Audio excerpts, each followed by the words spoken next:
con oración. ¿Sí? Señor, gracias por este día, gracias por este momento, gracias por esta oportunidad. Señor, gracias por traer a nuestros hermanos acá a estas 2 horas que vamos a estar aquí, Señor, para glorificarte, para alabarte, Señor. Te pido entendimiento y sabiduría para que todo lo que se diga acá, Señor, sea practicado con nuestros hermanos en el día a día, Señor. Todo esto te lo pedimos en el nombre de Jesús. Amén. Ok, el devocional de hoy lo titulé Ofrenda que agrada al Señor. Y quisiera que me acompañen a Génesis 4. Génesis 4, de 3 al 7. 2 minutos para que lo ubiquen.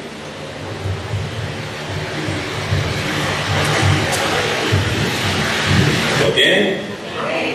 Excelente.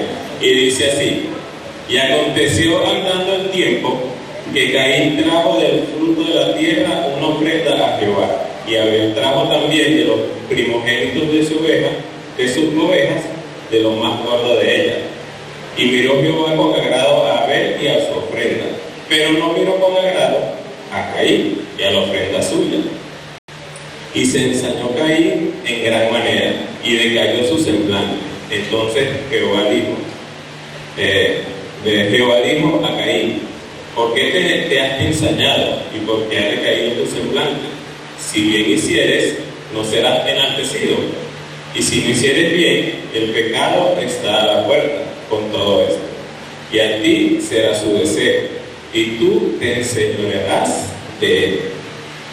Para poder entender un poco este pasaje de la Biblia, tenemos que ir un poco más atrás, en Génesis 3:21, después de la caída del hombre, que dice así: y Jehová Dios hizo al hombre y a su mujer túnicas de pieles y los vistió. ¿Qué podemos ver acá? Que Jesús, obviamente, como dice acá, vistió a Adán y a Eva. ¿Y qué tuvo que hacer para vestirlos de piel? Matar a un animal o a varios animales. Esto para cubrir el pecado del hombre. Entonces ya acá Dios daba como un inicio, un avance de cómo Él quería que fueran las ofrendas. Ok, ahora si vamos un poco más adelante, en Génesis 8:20 nos dice que Noé escogió animales limpios, estos animales que agradaban a Dios. Es decir, Noé sí estaba cumpliendo la voluntad de Dios, estaba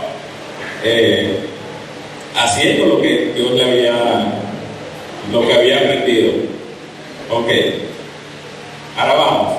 Ni en la caída del hombre, ni en el momento de las ofrendas de Caín y Abel, ni en el tiempo de Noé existía una Biblia.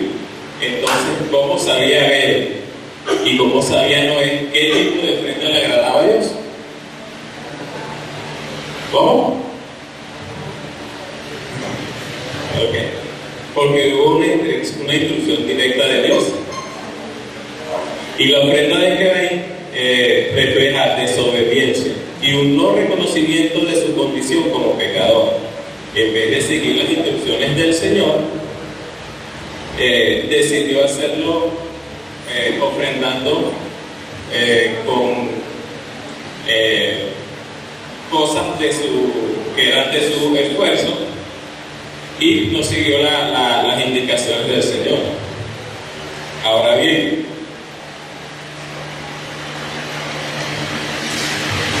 esta manera de ofrendar de Abel les llama la atención. No se les refleja algo que quizás, no lo sé porque no convivo con ustedes, pero quizás en nuestra condición de pecador también hacemos cosas creyendo que vamos a alabar al Señor y no es así. ¿Le ha pasado? Ok. En mi caso, cuando estaba oré al Señor para que me indicara qué era lo que quería que yo hablara aquí el día de hoy. cuando estuve hablando sobre lo que era, cuando llegué a la parte de la historia de Abel, me hizo recordar en aquellos tiempos, obviamente cuando no era cristiano, que yo aplicaba la de Abel. Yo era el que decía, yo creo en Dios a mi manera. Y bueno, ya con el tiempo aprendí que no era mi manera, sino la manera de Dios. Entonces, de verdad que de todo el devocional fue eso lo que más me impactó, porque me hizo echar un poco para atrás y ver cómo era el Carlos Hernández anterior y cómo es el Carlos Hernández de ahorita. Entonces, quiero cerrar este devocional y quiero que me acompañen con Hebreos 13, 15 y 16. ¿Lo tienen? Sí, listo, continuamos.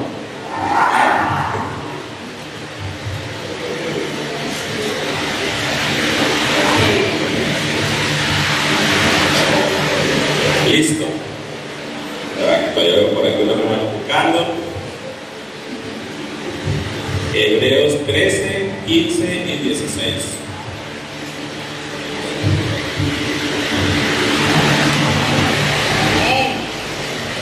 Ok, y dice así: así que ofrezcamos siempre a Dios por medio de Él sacrificios de alabanza, es decir, fruto de labios que confiesan su nombre, y de hacer el bien y de la ayuda mutua no os olvidéis, porque de tales sacrificios se agrade a Dios. Amén por eso. Bueno, mis hermanos, la reflexión es que cuando vayamos a hacer algo, ya sea sirviendo al Señor, ya sea cuando vayamos a ofrendar económicamente, cualquier cosa que vayamos a hacer, siempre preguntemos al Señor: Señor, ¿esto es de verdad lo que a ti te agrada? ¿Es lo que tú quieres que yo haga? Esto es el devocional del día de hoy. Fue bastante corto, bastante rápido y preciso. Espero que puedan ponerlo en práctica a diario en sus hogares. Y cerramos en oración. Señor, gracias por usarme acá como instrumento para llevar tu palabra, Señor. Te pido que lo que aquí hoy se habló de ti, Señor, los hermanos puedan practicarlo a diario, Señor, y que no solo se queden con estos, sino que lo lleven a personas que no te conocen, Señor. Y no solo a estas personas que te conocen, porque también la pueden recibir hermanos que estén comenzando y no conozcan del tema, Señor. Por eso debemos siempre no quedarnos con la información, sino llevar tu palabra, Señor, a creyentes y no creyentes, Señor. Siempre hay algo nuevo que aprender. Por eso te damos gracias, Señor. Gracias por permitirnos siempre aprender, y también te pido, Señor, que nos dé esa inquietud que deberíamos tener, Señor, para aprender más tus palabras, Señor, para darte a conocer a otras personas. Todo esto te lo pedimos en el nombre de Jesús. Amén. Buenos días a todos, bendiciones. ¿Cómo están? ¿Cómo amanecen? También notas por acá, porque si no se me olvidan las cosas. Ya estoy llegando a esa edad donde no sé por qué empiezan a olvidarse las cosas. Entonces hay que ir anotando, Ustedes no ven que el pastor Adán siempre carga Juana y usted le dice algo y él habla de Juana y saca un lápiz y anota. Y dice: yo estoy anotando domingo a las 10 de la mañana, nos vemos acá. Él siempre anota y va diciendo: estoy anotando lo que me estás diciendo. Como usted sabe, para corroborar que sea así. Bien, hermanos, quiero invitarles a buscar en sus Biblias. Hoy básicamente estamos hablando, creo yo, la segunda epístola del apóstol Pablo a la iglesia de Tesalónica. Quiero invitarnos a ir allí. Segunda carta de Tesalonicenses, capítulo 3. Vamos a leer desde el versículo 6 en adelante, quería recordarles que tenemos algunos meses viendo primera de Tesalonicenses y segunda de Tesalonicenses, recordándoles también que Pablo estuvo en esta ciudad en un periodo muy corto, en Tesalónica, allí donde está el libro de Hechos, estuvo predicando, llegó en su primer viaje misionero, pero a causa de la persecución de los judíos, el apóstol Pablo se vio la imperiosa necesidad de tener que salir de allí, fue a otras regiones y luego escribe a ellos para ayudarles en algunas cosas. En ese poco tiempo en que Pablo estuvo entre ellos, fue de mucha bendición porque llegó a crecer un afecto entre los tesalonicenses y también el apóstol Pablo. Todos entendieron la situación por la que hubo que salir. Se formó lo que en nuestros tiempos se conoce como una sanpablera. ¿Sí han escuchado el término sanpablera? Bueno, viene desde los orígenes del apóstol Pablo, donde Pablo llegaba. Bueno, se formaban esos altercados, los judíos que lo perseguían constantemente para malponerlo y hacer constante persecución contra él. Iniciaron nuevamente una persecución contra el apóstol Pablo y fue necesario que él saliera.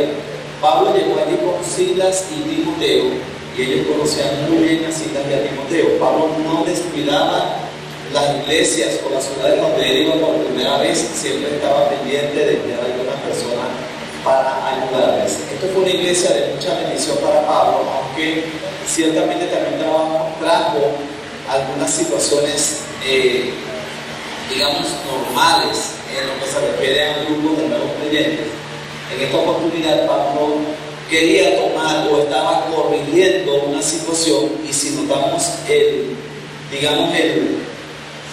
tono de voz que podemos notar allí en la escritura, pareciera un tono de voz un poco fuerte, como Pablo le escribe a la iglesia de Tesalonicenses, y ustedes pueden decir, wow, pero escribirle tan duro a gente nueva creyente.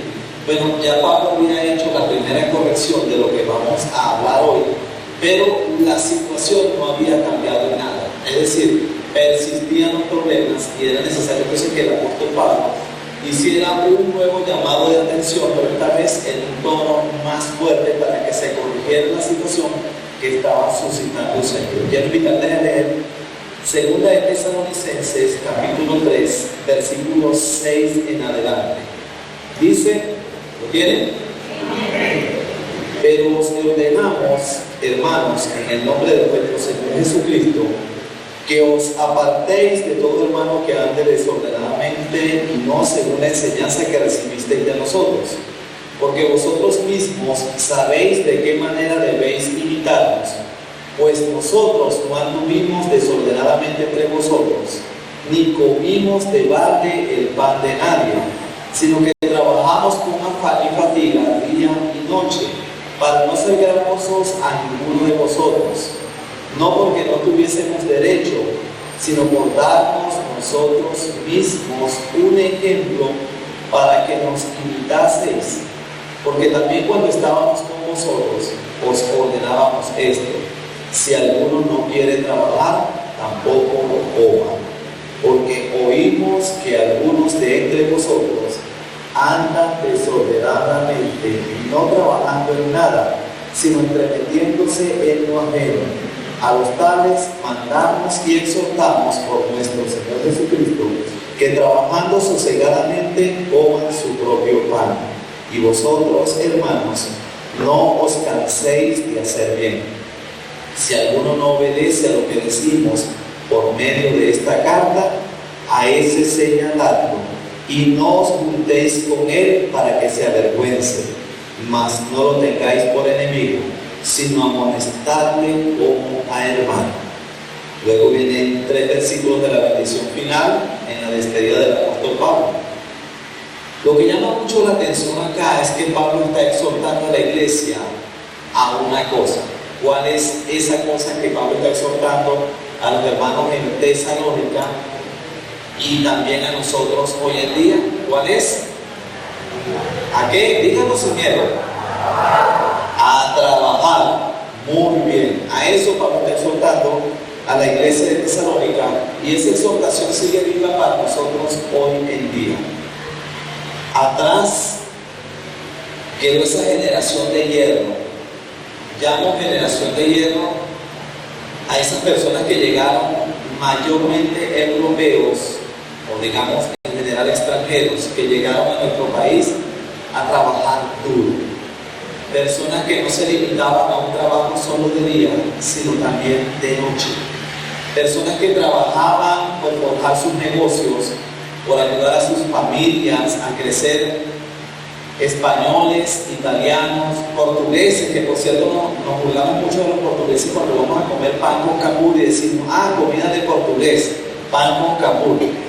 Pero eran personas que trabajaban tan laboriosamente, y no sé si por pichirrés o por qué, pero generalmente dicen, no sé si es verdad o no, que comían pan con capur. No sé si por la rapidez, no sé si por la pichirrés, no sé por cuál razón, pero siempre echamos broma de que los portugueses comían pan con capur. Ya esas generaciones han muerto, otros se han ido del país. Antiguamente en Venezuela la ley orgánica o la ley del trabajo decía que eran 44 horas semanales la jornada del trabajo. Luego vino un nuevo gobierno que redujo las jornadas de 44 horas de trabajo semanales de labor a solo 36 horas laborales. No sé cuánto está en este momento, la verdad no sé. Se hizo unos años atrás revisión de esa ley del trabajo y se anunció que se cambiaba la jornada laboral. Ello trajo como consecuencia parte de lo que se vive hoy en día, que es que la gente no quiere trabajar. La gente pelea en los trabajos y se le exige un poquito más. La gente no tiene una buena intención de servir en el trabajo. Si son cristianos, a veces nos hemos olvidado de las enseñanzas del apóstol Pablo acerca del servicio. No queremos prestar 5 o 10 minutos más, digamos, de colaboración en el trabajo, sino que no, usted me dijo a mí que hasta las tales horas y yo me voy. Chévere, váyase. Entonces hemos perdido de alguna manera, quizás con el nuevo nacimiento de lo que hoy se llama la generación de cristal.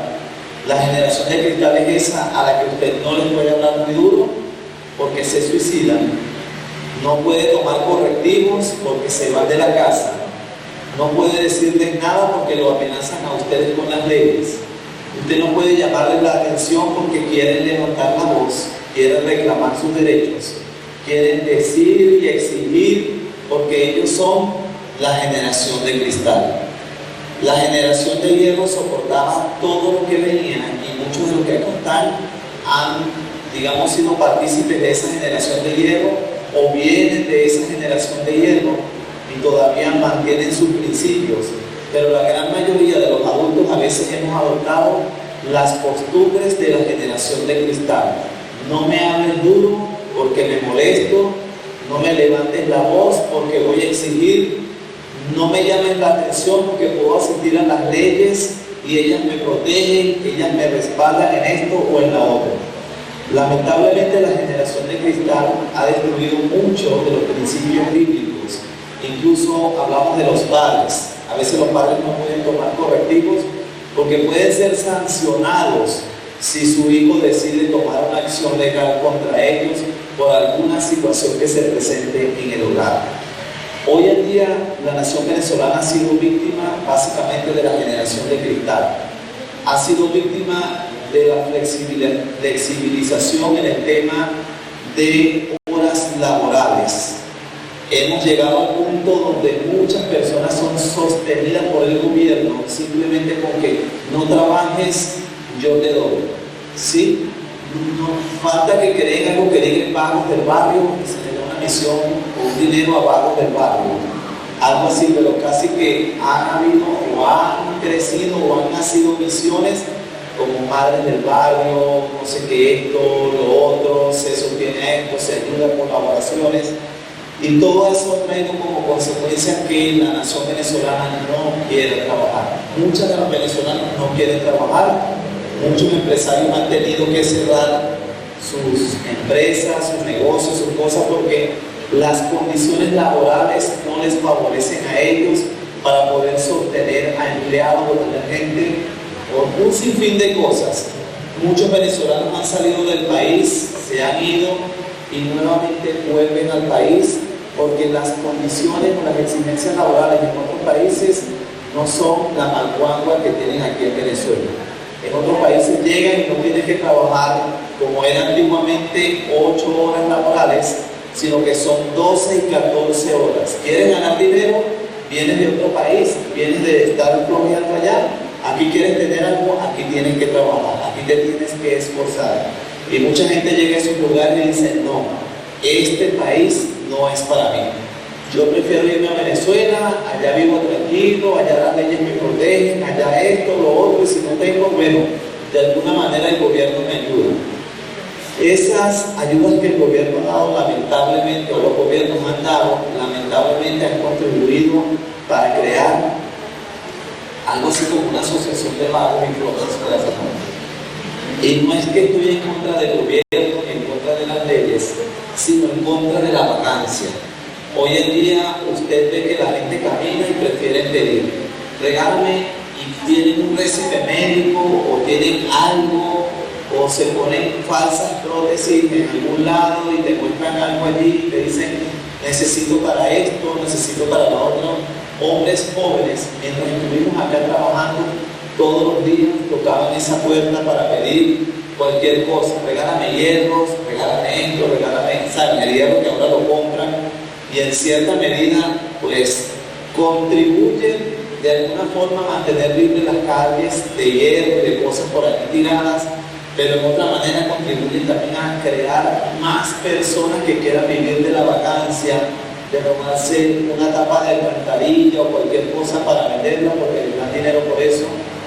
Entonces la gente, lamentablemente, nosotros los venezolanos, la mayoría, nos hemos acostumbrado a ser sostenidos, a que haya alguien que nos dé, alguien que nos apoye, alguien que nos regale, un gobierno que esté dispuesto a ayudarnos porque, bueno, sucede esto con los patronos, las empresas o lo que sea, y lamentablemente esto ha traído como consecuencia que muchos venezolanos se han acostumbrado a recibir y no a dar. Alguien dijo en una oportunidad que mucha gente tiene porque da, mientras que otros dicen, dan porque tienen. El flojo dice, dan porque tienen. Y el que da dice, doy porque recibo. De alguna manera muchas costumbres se han tergiversado y lamentablemente la generación de hierro ha ido disminuyendo a causa de muertes o a causa de irse del país. Y la generación de cristal toma el control ahora de muchas áreas que han traído como consecuencia el retroceso de esta nación. Pablo, exhortando a la iglesia de Tesalonicenses aquí en este versículo 6, es un poquito duro cuando dice, pero os ordenamos, no dice les pedimos, les insistimos, les rogamos, sino que os ordenamos, hermanos, en el nombre de nuestro Señor Jesucristo, que os apartéis de todo hermano que anda desordenadamente y no según la enseñanza que recibisteis de nosotros. O algo así como todo hermano que ande indisciplinadamente. ¿Qué sucedía? La iglesia en Tesalónica, tanto en primera como en segunda carta de Tesalonicenses, se habían enterado de que iba a haber un arrebatamiento, Cristo iba a venir y se iba a llevar a la iglesia, entonces ya no había la imperiosa necesidad de trabajar. Mira, Cristo viene, ¿para qué trabajas? ¿Para qué te esfuerzas? ¿Para qué compras una casa? ¿Para qué quieres vivir cómodo? ¿O para qué deja de hacer eso? Siéntate en tu casa, acuéstate a dormir, quédate tranquilo que ya Cristo viene. Todo lo que tú haces es en vano. Si tienes que trabajar, eso es en vano. Quédate tranquilo. Eso había traído una consecuencia sobre la iglesia que muchos hermanos no querían hacer nada. Pablo, en primera de Tesalonicenses, les invito a buscarlo, capítulo 4, versículos 11 y 12, hace una exhortación, pero muy leve, muy ligera, esperando que la situación se corrigiese. Dice, capítulo 4, versículos 11 y 12, y que procuréis tener tranquilidad y ocuparos en vuestros negocios. Habían hermanos que tenían algunos comercios, algunas cosas que ellos hacían manualmente, y Pablo les inquieta, ocúpense en su negocio, ocúpense en atender lo que ustedes hacen, de lo que viven, y trabajar con vuestras manos de manera que os hemos mandado, a fin de que os conduzcáis honradamente para los de fuera y no tengáis necesidad de nada. Pablo aquí en 2 Tesalonicenses esperaba quizás que la situación se hubiese corregido, pero nada había cambiado, y es por eso que ahora les escribe un poquito más fuerte, pidiéndoles u ordenándoles a los hermanos que se aparten, que se hagan a un lado, o que ya no anden con esas personas que andan indisciplinadamente o en desorden, y no según el principio y la enseñanza que Él les había dado. Esa enseñanza era de trabajar. Pablo estaba profundamente interesado en que la iglesia trabajara, en que pudiesen producir y que ninguno de los hermanos en Tesalónica tuviese ningún tipo de necesidad. ¿Por qué? Porque todos trabajan y todos están ganando un sustento. Hay un principio importante en el trabajar.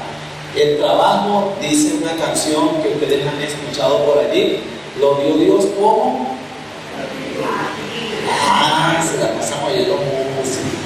Lo vio Dios como castigo, dice la canción, ¿no? El trabajo lo vio Dios como castigo. Pero la verdad bíblica es que el trabajo es una bendición de Dios para que usted pueda, por medio de él, obtener los recursos, el dinero necesario para sostenerse, vestirse y también sostener a su familia. Lamentablemente los hermanos de Tesalónica no veían el trabajo como una bendición, sino que sencillamente se habían acostumbrado o habían tomado la mala costumbre o el mal hábito de no trabajar y que otros puedan sostenerlo. Primera de Tesalonicenses, capítulo 5, versículo 14, Pablo también vuelve a exhortar y a recordar, porque si creemos que Jesús murió, versículo 14, también os rogamos, hermanos, que amonestéis a los ociosos. ¿Cuáles eran los ociosos? Los que no trabajaban, los indisciplinados que no querían hacer nada. Dice, me perdí aquí, pero también os rogamos, hermanos, que amonestéis a los ociosos, que alentéis a los de poco ánimo y que sostengáis a los débiles, que seáis pacientes para con todos. Pablo tenía pleno interés en que los hermanos se esforzaran por trabajar y por tener algo.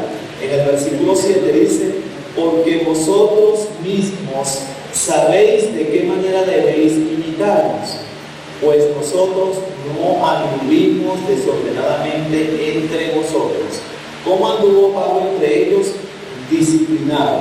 Primero dice, porque vosotros mismos sabéis de qué manera debéis imitarnos. ¿Cuál era la manera o cuál era el ejemplo que Pablo les había dado a ellos? Primera de Tesalonicenses, capítulo 2. Tengo que ir y estoy alternando entre las dos epístolas para recordarles a ustedes lo que ya vimos y lo que Pablo, porque Pablo cita y les recuerda. Capítulo 2, versículos 5 hasta el 9. Primera de Tesalonicenses. Dice, ¿lo tienen? Porque nunca usamos de palabras lisonjeras. Capítulo 2, versos 5 al 9. Nunca usamos de palabras lisonjeras. Es decir, no elogiábamos a ustedes, no los vanagloriábamos, no los hacíamos creerse más grandes, ni veníamos con ningún tipo de artimaña. Como sabéis, ni encubrimos avaricia. Dice, Dios es testigo, ni buscamos gloria de los hombres. No queremos que ustedes nos elogien y nos pongan a nosotros por encima de nada ni de nadie. Dice, ni de vosotros ni de otros, aunque pudiéramos ser carga como apóstoles de Cristo. Antes fuimos tiernos entre vosotros como la nodriza, que cuida con ternura sus propios hijos.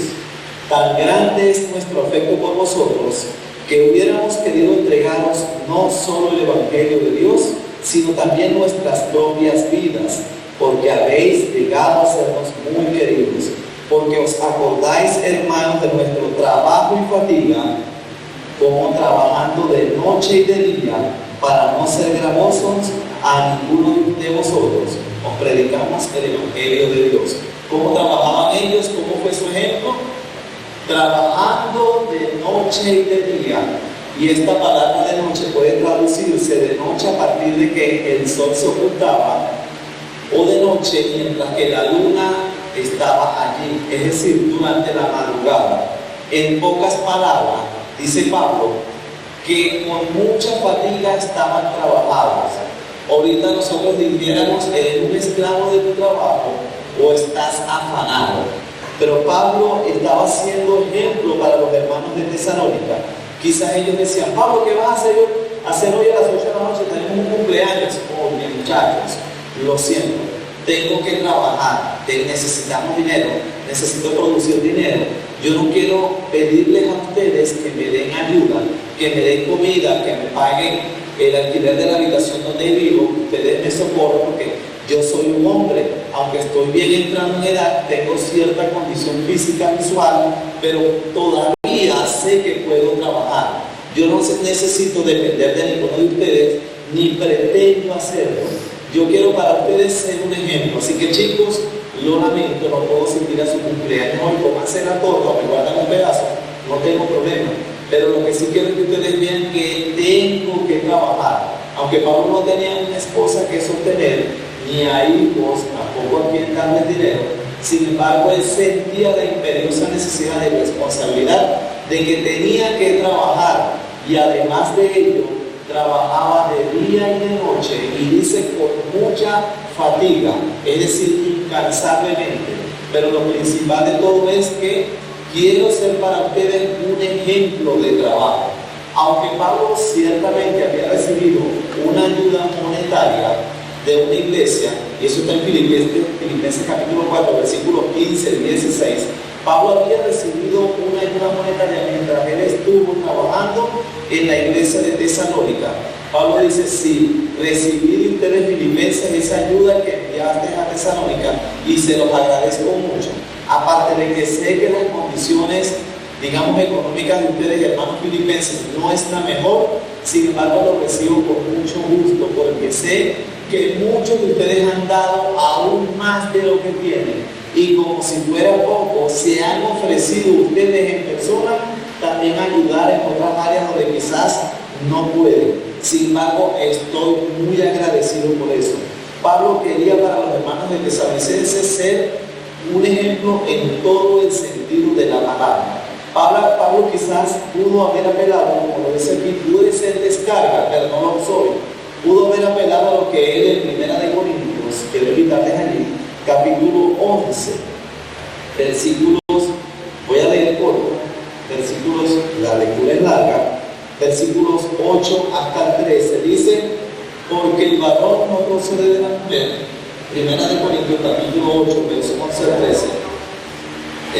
No, esta es la cita.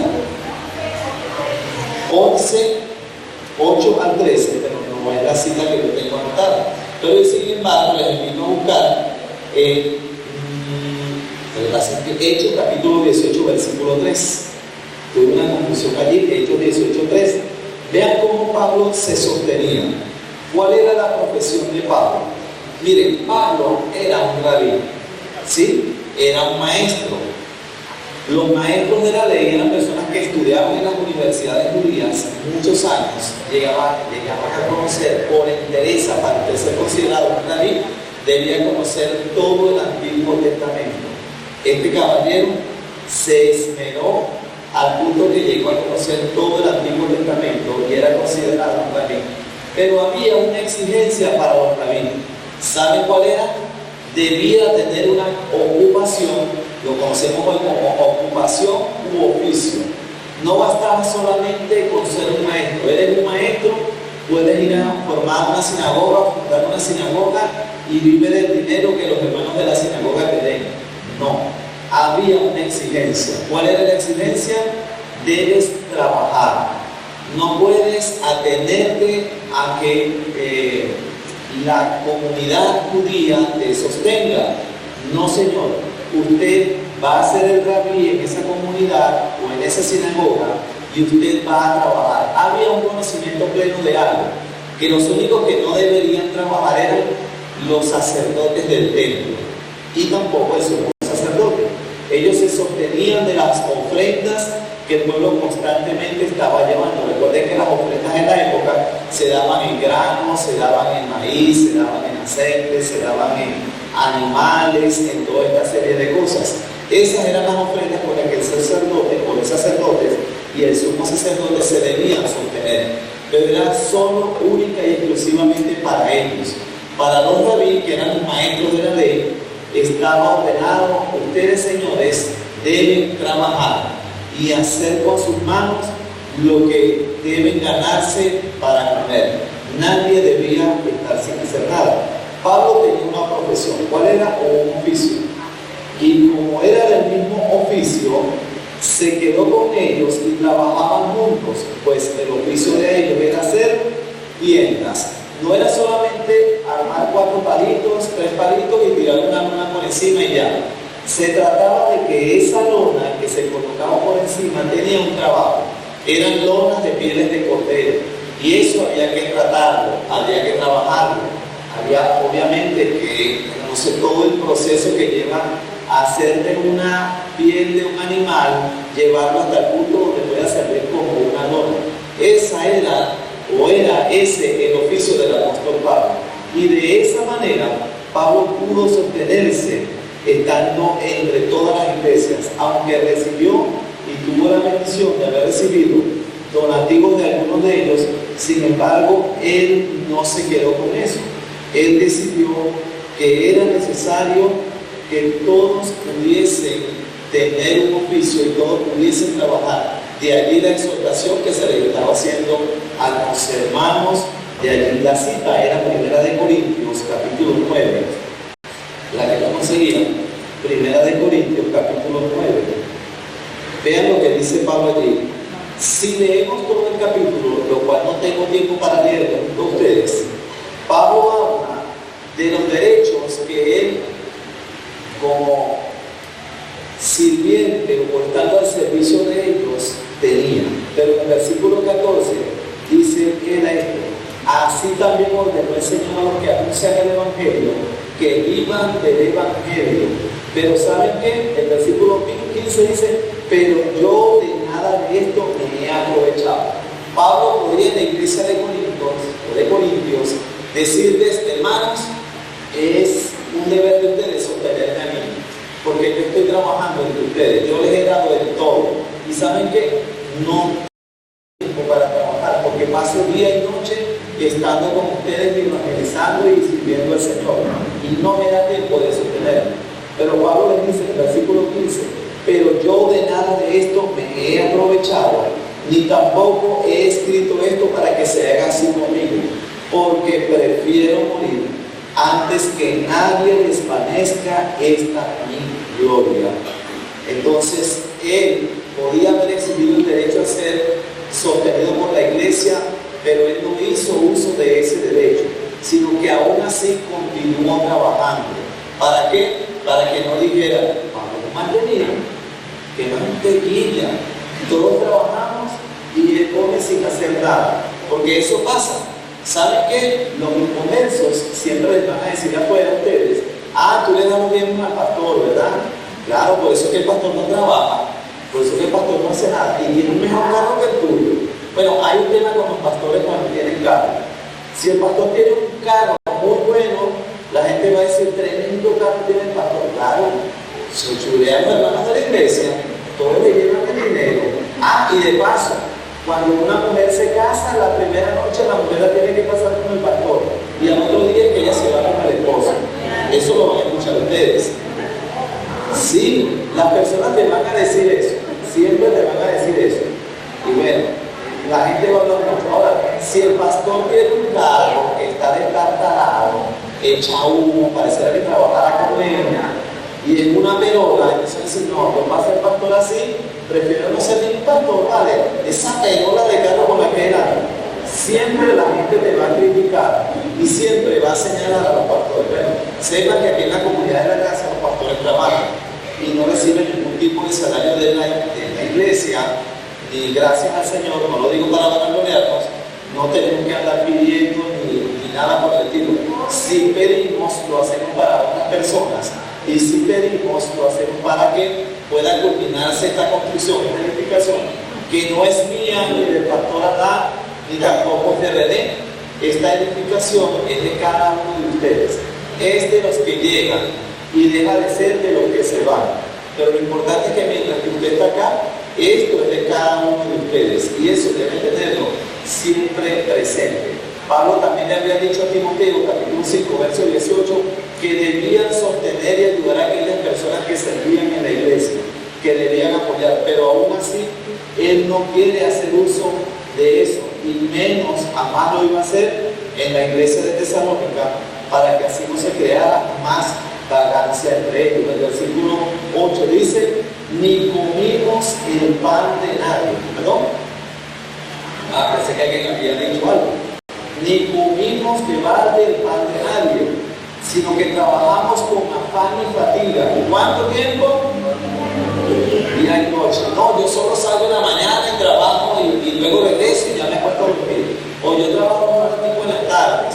O yo voy de 7 a 10 de la noche, ese es mi horario de trabajar. No, día y noche. ¿Y cómo trabajaban? Relajados, descansados, echando carros, sin hacer mucho. No, ¿cómo lo hacían? Con afán, ¿sí? Con afán y fatiga. La Escritura dice, y usted dirá, pero Jesús dice que por nada estáis afanosos. Bueno, Jesús habla de ansiedad. Por nada estéis ansioso o afanoso. Ustedes saben, ese afán o esa ansiedad que te quita la paz, que te quita el poder tener comunión con Cristo. Eso de que, ay, no puedo ni orar, hay algo que, no sé, que va a suceder, que va a pasar, o esto o lo otro. Eso dice, no tengas que estar ansioso ni afanoso por eso. Está tranquilo, ten la paz del Señor en tu vida. Pero aquí Pablo dice que trabajaban con afán y fatiga día y noche, para no ser ¿qué? Gravosos. ¿Cómo se traduce la palabra gravosos? ¿Cómo? Carga. ¿Alguien que más dijo que no sea carga? ¿Ah? Estorbo, fastidiosos, o lo que sea. Bueno, para no ser gravosos a ninguno de vosotros. Así trabajó a él y así fue el ejemplo que él les dio. ¿Saben? Pablo no andaba echándose aire. Yo estaba en una isla, bajo una matica de palmeras, con unas chicas que daban aire con hojitas y con cuestiones así. No, trabajaba con fatiga día y noche, así como le dan aire a la hermana Daniela aquí, sino que trabajaba con fatiga día y noche para no ser carga o no ser fastidiosos o gravosos a ninguno de nosotros.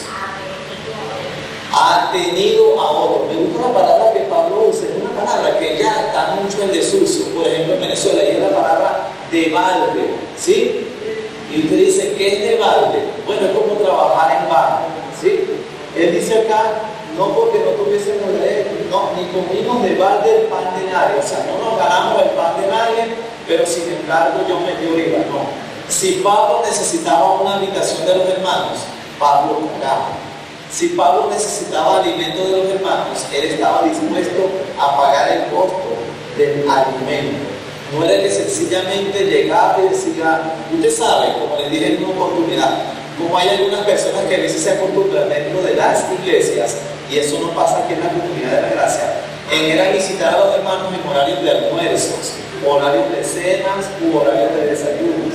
Sino que, mire hermano, bueno, por aquí llegué, 12 de mediodía, disculpa la hora, pero bueno, vine a visitarte y a compartir contigo un rato, algo así, ¿no?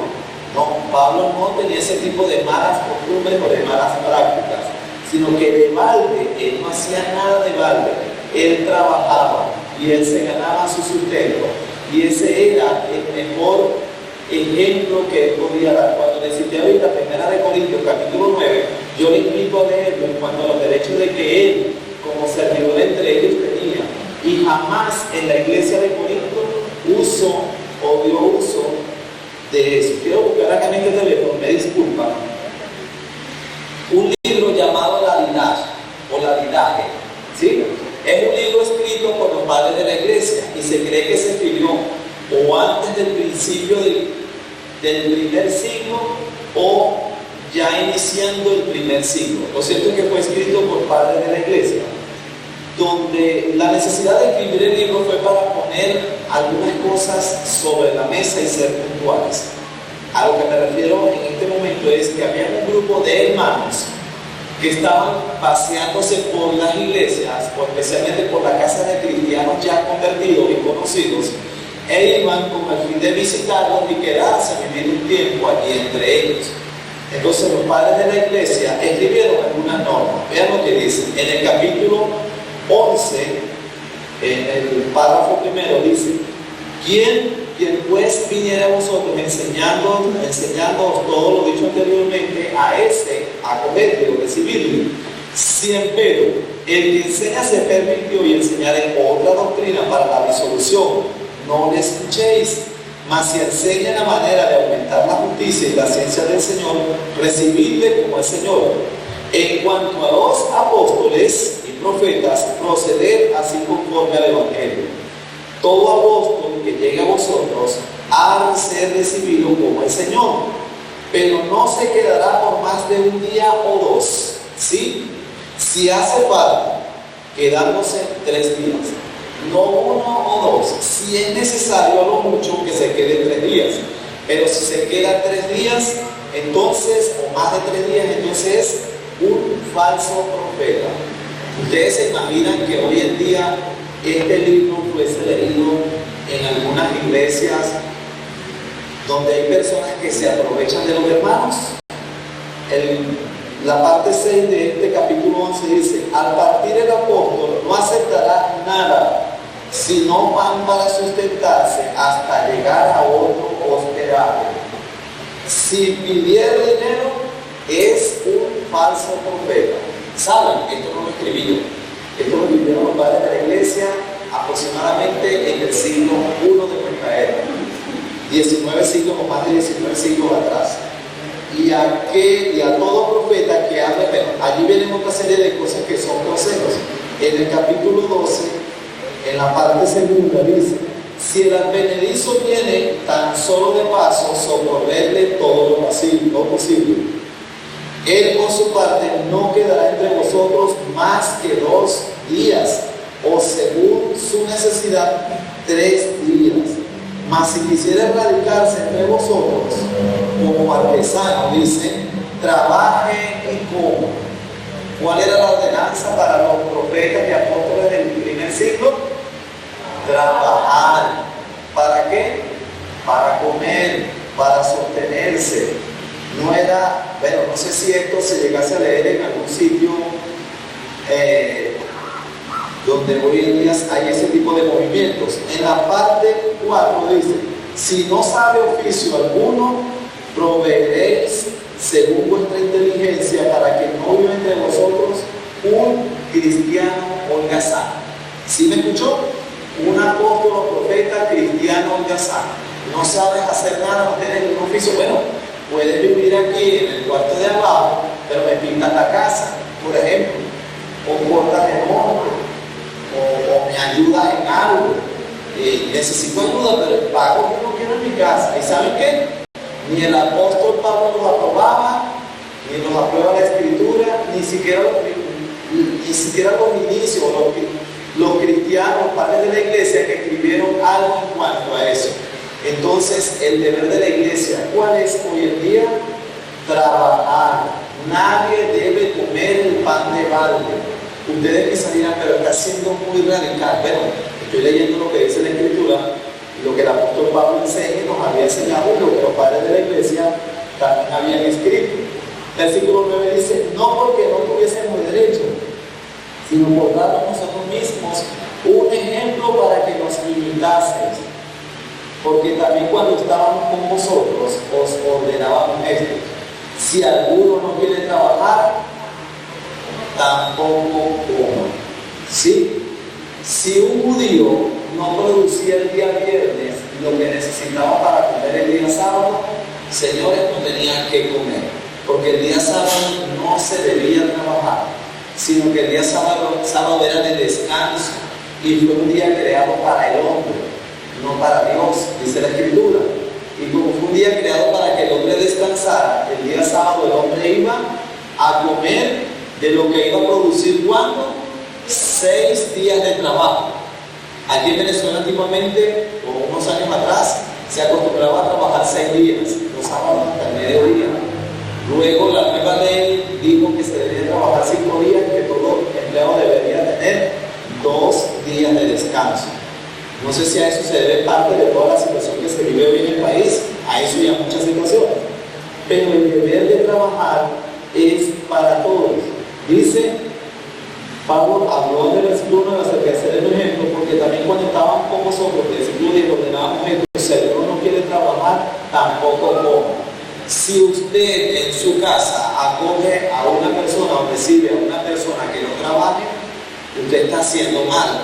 Y usted tiene que encontrarse con la escritura en 2 de Tesalonicenses, donde le dice que no pueden tener básicamente flojos o vagos en su casa. Si usted es un hombre que está aquí en esta mañana, obviamente que si son hombres y mujeres, usted debe ser el ejemplo de trabajo en su casa y el ejemplo de trabajo en sus vecinos. Usted no debe ser el que el vecino dice, no, la esposa no se mantiene, no trabaja, la esposa es la que sale, pobre mujer, y hace, y él está echado, como decimos en el llano. Pues no, cada uno de nosotros debe trabajar, verso 11, porque oímos que algunos de entre vosotros andan desordenadamente, no trabajando en nada, sino entreteniéndose en lo ajeno. Mire, el no trabajar produce ociosidad, y la ociosidad te lleva a involucrarte en cosas que no son tus problemas, entremeterte en lo ajeno, andar metido o metida en chismes, viviendo de cosas que no deben andar viviendo y haciéndolo mal. Debemos entender que no es como lo dice la canción, que el trabajo lo hizo Dios como castigo, sino que el trabajo es una bendición en cierta medida para mantener a cada uno de ustedes, y mío en particular, ocupados y alejados del pecado. ¿Cuándo eres más atacado por el diablo? Cuando estás en ocio.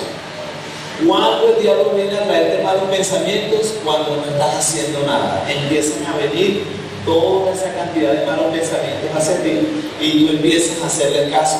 Pero mientras estás trabajando, mientras que estás ocupado, estás produciendo, el diablo como que no tiene la oportunidad de atacarte. ¿Por qué? Porque estás haciendo lo que dice la palabra de Dios, y es trabajar. Proverbios capítulo 24, versículo 10 dice: si fueres flojo en el día de trabajo, ¿qué va a suceder?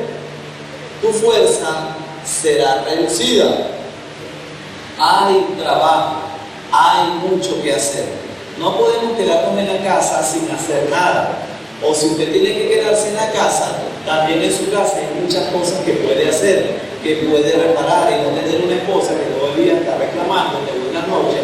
No has reparado esto, no has arreglado aquello, dijiste que ibas a hacer acá, mira cómo esto se está cayendo, la casa se nos viene encima, no has pintado, no hiciste el trabajo en la cerradura, no has ido a reparar la botellita que cae en el lavamanos, en el fregadero. Ahora antes era una gotica, ahora son más gotas, mira, ya ahora es un chorrito, pronto se nos va a acabar el tanque de agua, tú no estás haciendo nada. Evítese eso, haciendo lo que dice Proverbios. Es un día para trabajar, trabaja. Hay días de descanso, y el día de descanso, como decimos, el sábado fue hecho para el hombre, no el hombre para el sábado. ¿Sí me explico? Y así lo dice la Escritura.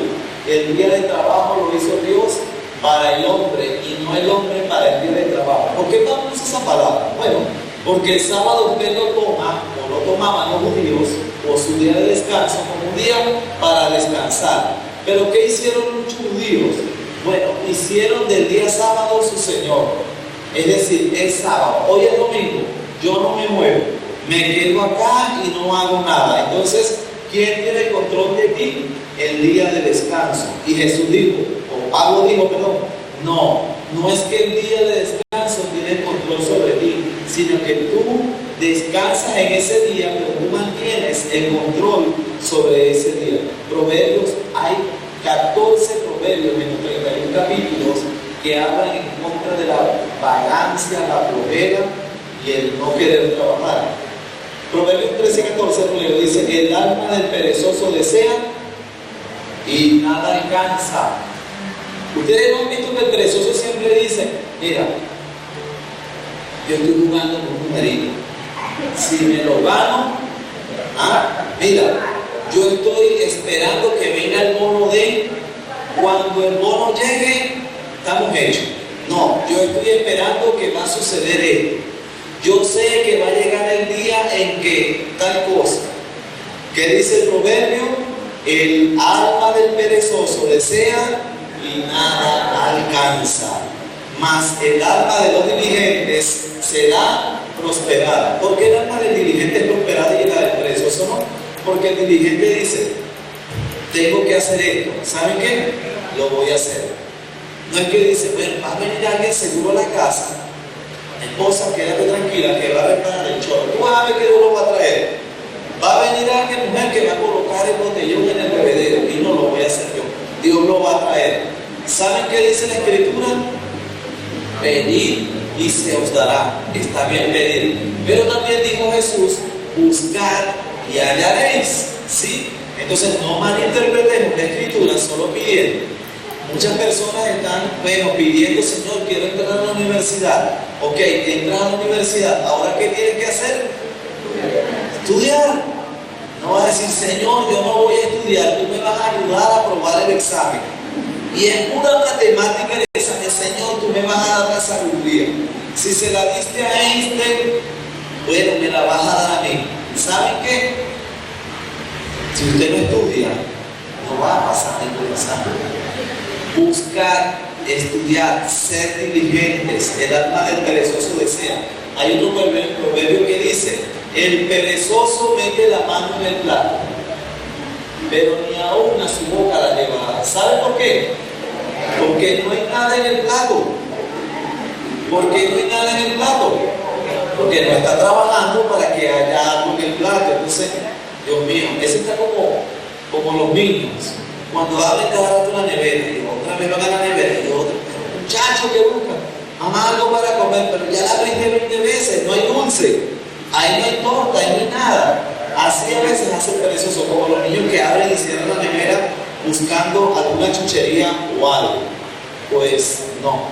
Dice acá el versículo 11 que oímos que algunos de entre vosotros andan desordenadamente, no trabajando en nada, sino entremetiéndose en lo ajeno. A los tales mandamos y exhortamos por nuestro Señor Jesucristo, que trabajando sosegadamente coman su propio pan. ¿Cómo van a trabajar? Sosegadamente. Y la palabra sosegadamente quiere decir con tranquilidad, ¿sí? Con humildad, con serenidad, trabajando sosegadamente, no trabajando quejándose, no trabajando murmurando, no diciendo voy a buscarme un trabajo, que me tiene opinado o lo que sea, no, sino que trabajando sosegadamente coman su propio pan. Y vosotros, hermanos, no os canséis de hacer bien.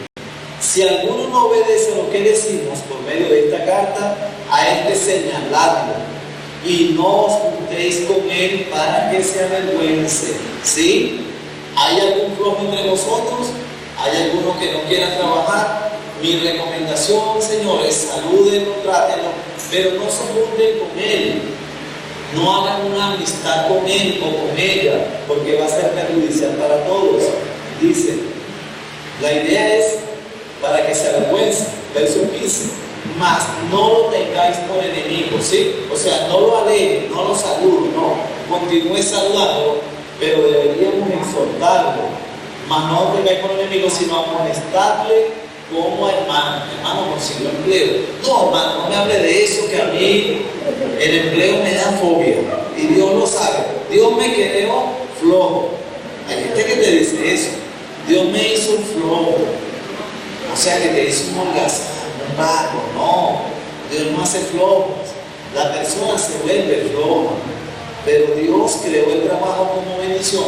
Aún Adán en el huerto. ¿Saben qué?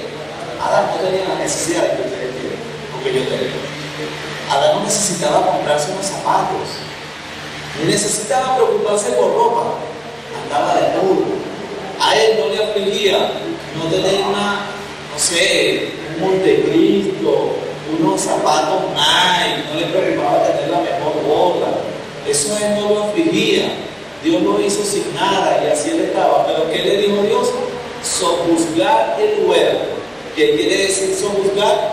Mantener el huerto. Es decir, si la matica hay que cuidarla, hay que colocarle agua. Mira, tienes que ir al árbol de naranjas, ¿sí? A la mata de naranja y agarrar las naranjas. No te van a llegar peladas aquí. Así que ahora tienes que ir, pero tienes que echarle pichón también. Oye, qué sé yo, ese coco se ve sabroso. Bueno, ¿saben el trabajo que tiene un coco, no? El que quiere comer coco. Bueno, súbase, bájelo y déle, porque no es fácil. Pegar un coco no es pegar una mandarina. Pero ¿qué? Usted tiene que hacerlo. Adán tenía su trabajo también. Él debía comer del huerto, pero tenía que ir a buscar. No todo, o sea, Dios no le hizo un chef allí que le traería todo. Mira, te traje todas estas cosas. No, usted tiene que hacerlo. El verso dice, más no lo tengáis por enemigos. No queremos tener por enemigos a los que no trabajan. Pero sí dice Pablo, y es la recomendación, exhortarle, hermanos, hay mucho trabajo por hacer. ¿Sí? Para ustedes, no para mí. El mío lo hago yo. Y si no contrato a quien tenga que hacerlo, si yo no lo sé hacer. Pero hay trabajo. Jóvenes, no se atengan a su mamá y a su papá. Ustedes también pueden ganar dinero. Hombres, ustedes o bajo ustedes está la responsabilidad de sostener el hogar. Mujeres, ustedes también pueden contribuir económicamente para el hogar. No es solo quedarse sin hacer nada y atenerse a que Dios nos va a proveer todo lo que nosotros necesitamos. Cada uno debe trabajar. Debemos seguir el ejemplo de la generación de hierro, esa generación en la que Pablo vivió, esa generación que ya menguado y ha ido terminándose en el país. Debemos trabajar. ¿Y saben qué? Sosegadamente, sin quejarnos, no solo esperando que nos llegue a la casa lo que necesitamos, sino esforzarnos porque podamos ser el ejemplo en toda parte. Verso 16, y el mismo Señor de paz os dé siempre paz en toda manera. El Señor sea con todos vosotros. 17, las salutaciones de mi propia mano, ¿sí? Ellos habían recibido una carta que era falsa, donde decía que el Señor Jesús ya había venido, que ellos se habían negado y no se habían ido en el arrebatamiento. Y Pablo les aclara aquí en el versículo 17, la salutación es de mi propia mano. ¿De quién? De Pablo, que es el signo en toda carta mía. Así escribo, dice él, la gracia de nuestro Señor Jesucristo sea con todos vosotros. Amén. Así cierra esta segunda epístola del apóstol Pablo a la iglesia de Tesalónica, o como le conocemos, la carta a los tesalonicenses. Cierra con el deber con la exhortación para trabajar. Todos debemos trabajar, entendiendo que el trabajo es una bendición de Dios para nosotros y para nuestras vidas. Dios no nos quiere vidas sanas. Todas las personas que Dios llamó en el Antiguo Testamento para servirle, ¿saben qué estaban haciendo? Trabajando. Todos estaban ocupados. No sé por qué Dios no llama a vagos. Siempre Dios ha llamado a personas ocupadas. Si usted está ocupado, prepárese porque el Señor lo va a llamar. Si usted está desocupado, bueno, ocúpese si quiere que el Señor lo llame a algo. Pero es un deber y una bendición para todos nosotros el de trabajar, sí, sosegadamente, sin quejarnos. Señor, te doy gracias, Dios Todopoderoso, por la gran bendición, Señor, que tú nos has dado a nosotros acá.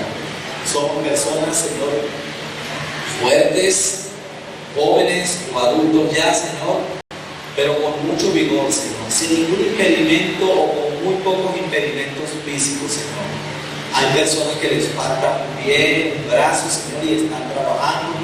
Personas que tienen quizás más imposibilidades físicas, Señor, que otras, y sin embargo no se quedan echados esperando que les llegue todo, Señor.